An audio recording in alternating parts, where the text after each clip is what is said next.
Primero, primero que todo, chiquillos, bienvenidos a tercero. No sé si al final le hicieron algún tipo de inducción o algo, porque acá ya cambia como todo lo que es la metodología que vivieron primero y segundo.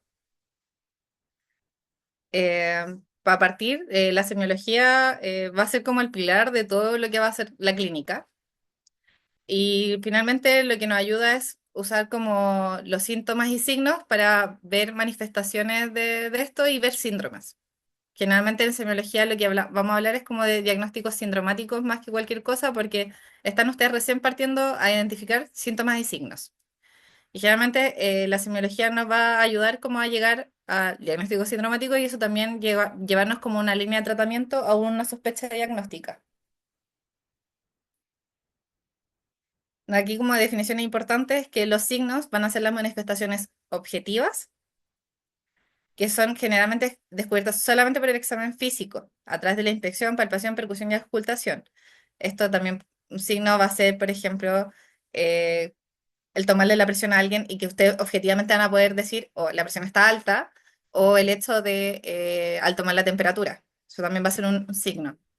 Y los síntomas van a ser las manifestaciones subjetivas que van a referir el paciente y generalmente es lo que vamos a descubrir mediante la anamnesis.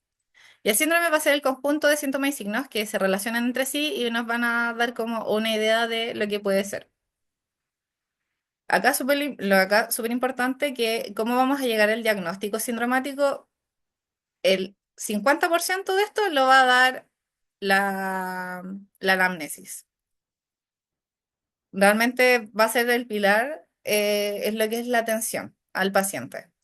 Después de esta como recolección de datos, que ya tengamos más o menos como un dibujo bien hecho de todo, vamos a evaluar los datos y eso generalmente es el criterio clínico, lo vamos a ir desarrollando con los años y ya después cuando tengas esta como pintura más hecha vas a pensar ya, sospecho de esto y pensar también cuando tengamos los datos recolectados llegar a los diagnósticos diferenciales, como si tengo tal cosa, qué cosa quiero descartar, como ir viendo qué preguntas después hacer para asegurarnos de no llegar a diagnósticos errados o realmente como de baja probabilidad. Acá lo importante es que los diagnósticos tienen distintos grados como de precisión. Está como síndrome de insuficiencia cardíaca, por ejemplo, o como diagnóstico anatómico, que es como ya una insuficiencia mitral, que generalmente esto lo vamos a llegar en base a lo que son los exámenes complementarios. Y el diagnóstico etiológico ya es, por ejemplo, en este caso puse el ejemplo de una endocarditis bacteriana por estreptococo, que también es relacionado a, al hecho de haber realizado estudios complementarios. Acá súper importante es lo que es la historia clínica. Ustedes ya ahora en tercero en prácticas van a empezar a estar metidos ya en lo que es el hospital y van a ver las historias clínicas. Lo importante de esto es que es el documento legal que recoge todos los datos relativos al paciente, a lo que se le ha proporcionado en el servicio de salud, todas las medicamentos que se le han indicado, el por qué también no se, o se le suspendió algún medicamento, por qué se le hizo algún examen, cuál fue la sospecha diagnóstica tanto del ingreso como durante la hospitalización. La historia clínica es un documento médico, científico, legal, económico y humano. Es fundamental que siempre escriban todo. eh, ya cuando entren a las prácticas van a dar cuenta más o menos como de la estructura de la historia clínica. Generalmente van como las sospechas diagnósticas al principio, siempre fecha, siempre ideal también poner la hora, porque no es lo mismo evaluar un paciente a las 10 de la mañana que evaluarlo a las 4 de la tarde si es que hay alguna progresión en su enfermedad. Em, Como ya había mencionado, la anamnesis es fundamental, de verdad van a sacar prácticamente todo el diagnóstico solo en base a lo que les va a contar el usuario. Y para lo que es la entrevista médica, siempre tener en consideración el lugar donde se desarrolla la entrevista, el manejo del tiempo y la actitud que ustedes también tengan. A veces puede que a algún usuario no les quiera documentar algo, por a lo mejor que no les guste la actitud. Eh, También tengan siempre en cuenta que porque son alumnos, muchas veces los pacientes no les van a querer decir toda la verdad. A veces puede llegar el doctor a preguntar lo mismo y va a cambiar la historia. sí. Eso no es su culpa, es solo que hay pacientes que no les gusta ser atendidos por estudiantes. Sí. ¿O les da vergüenza decir cosas frente a estudiantes? Lo otro, el lugar donde se desarrolla la entrevista, más que nada, esto es importante porque, y esto es como un consejo ya cuando estén en prácticas, cuando sean internos, cuando ya ejerzan, el hecho de que evitar las conversaciones de pasillo, porque fácilmente ellos pueden decir, no es que el doctor me dijo tal cosa o como que me examiné el pasillo, no es la idea. Y por eso tenemos la historia clínica, porque en base a cualquier problema que haya, tenemos el respaldo de qué examinaste, qué fue lo que viste. eh, pues lo mismo siempre ser detallado en lo que es la historia clínica. O sea, no es necesariamente que escriban así como detalle por detalle, pero sí que vaya por lo menos la gran parte y sobre todo lo más relacionado a lo que es el motivo de consulta. Ahí acá. En general, la estructura de la historia clínica y lo que ya le estaba comentando es que siempre, sobre todo ustedes, que creo que en tercero pasan más que nada en el hospital, vamos a tener la hojita que va a tener el nombre del paciente, su número de ficha. El problema principal o motivo de consulta ya después termina siendo el diagnóstico por el que lo estamos evaluando. La enfermedad actual, la anamnesis próxima, más que nada viendo cómo está la progresión del por qué, por ejemplo, lo hospitalizaron, o en el caso ya de la atención en lo que es el CESFA, va a ser como respecto a su motivo de consulta y ahí agotar el síntoma. Antecedentes de anamnesis remota, generalmente esto en la ficha se termina anotando solamente como al ingreso, cuando ponemos así como que a lo mejor qué tantas hospitalizaciones ha tenido, cuántas veces, eh, o sea, cuántas enfermedades tiene, y después se van solamente dejando los diagnósticos como más importantes, como más relevantes. No es como que todos los días de la evolución vamos a poner, no sé, que fue operado de una apendicectomía hace como 20 años porque no va a ser relevante. La revisión por sistema, esto más que nada cuando escribimos el examen físico, y siempre hacer revisión por sistema más que nada para que no se nos olvide nada, no se quede en el tintero. Y lo importante que dije siempre anotar fecha y hora. Por ejemplo, en el CESFAMA es más fácil porque uno al abrir la atención queda con esa hora de manera instantánea, pero cuando pasan en el hospital, generalmente muchos de los internos también hacen esto de escribir fecha y hora porque si es un paciente que está más complejo como su situación en sí, van a evaluarlo más de una vez en el día. Y respecto así como a lo que es la anamnesis próxima, esto claramente lo tuvieron que haber visto en ISM, en ISM2, que es agotar el síntoma. Generalmente esto lo van a hacer mucho como soltando la mano ahora en práctica y siempre están estas como dos mnemotecnias, que una es la licia, que esta es generalmente la licia es para el dolor.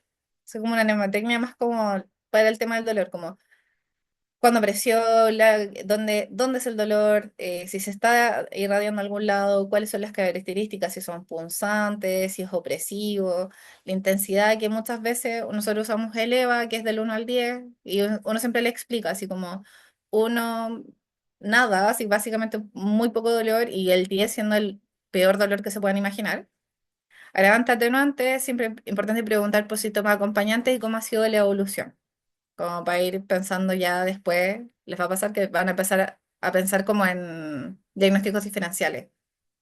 Por ejemplo, si un dolor más como progresivo nos va a ir dando como distintas como pistas de algo.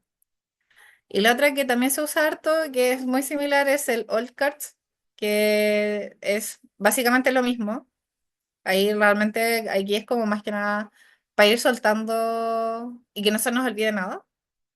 Porque la verdad que con el tiempo van a hacer esto sin darse cuenta. Van a preguntar todo esto porque van a saber que necesitan esta información para poder diferenciarlo de otro diagnóstico. Y la anamnesis remota, acá es todo lo que nos puedan dar el antecedentes mórbidos, tanto los antecedentes médicos, o sea, como enfermedades crónicas, los antecedentes quirúrgicos, todas sus cirugías previas, eh, las hospitalizaciones previas, generalmente uno pregunta en los últimos 6 meses, si es que ha tenido transfusiones también en el último año. Los antecedentes gineco-obstétricos, yo acá no lo quise hacer porque eventualmente esto lo van a desarrollar más como en el integrado de ginecología, pero siempre, por ejemplo, preguntar por la fecha de la última regla, las gestaciones, abortos, partos, si usan método anticonceptivo, si han tenido a lo mejor algún cambio en el flujo, como que ahí se va dependiendo de lo que pregunten muchas veces el antecedente ginecológico, por ejemplo, en lo que es CESFAM o a veces en el mismo hospital, se pasa casi que por alto porque no suele ser como el motivo de consulta, a menos que estén rotando por gine.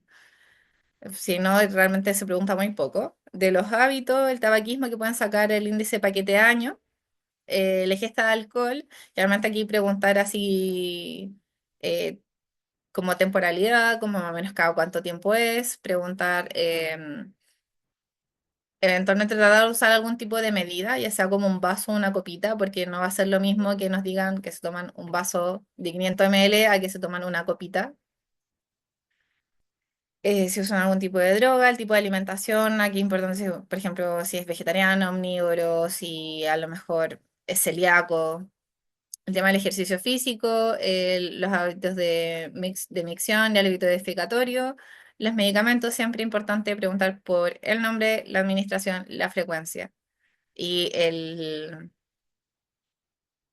los miligramos, porque también tener claro más o menos cuántos son. Las alergias, generalmente lo que uno aquí pregunta siempre son alergias a medicamentos, alergia a comidas.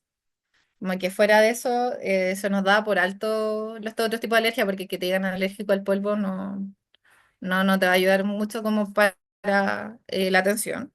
Antecedentes sociales, acá más que nada, dónde vive, eh, pucha, es como mucho de lo que nos dicen así como en introducción a la clínica médica, como muy de preguntar qué si tiene estufa, que son cosas que quizás son relevantes con ciertas patologías y también saber como cuál es su red de apoyo. Antecedentes familiares, acá hablamos más que nada de enfermedades crónicas que tengan la familia directa. Eso se toma como papá, mamá, abuelos y hermanos, que ya te empiezan a decir que el primo, que la tía, eso no va en la ficha.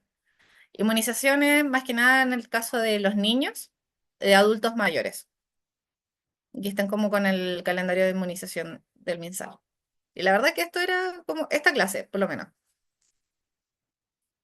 Voy a añadir un dato cosa. Ya, sí.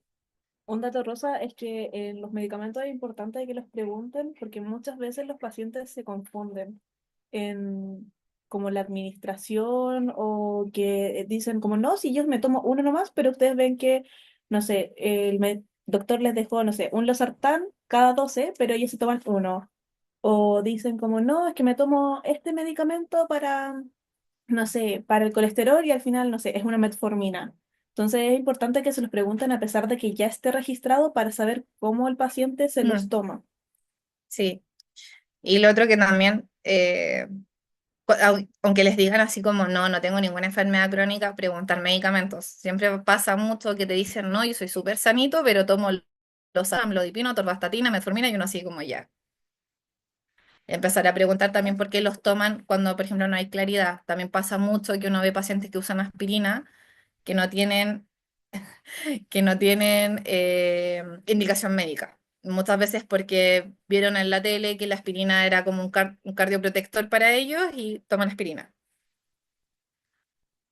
Y no sé si hay dudas, la verdad esta clase es súper corta, queda pendiente, o sea, tengo que hacer la clase de signos y síntomas generales, pero no la alcanza a terminar. Y quería saber como qué día les tincaba hacerla. Yo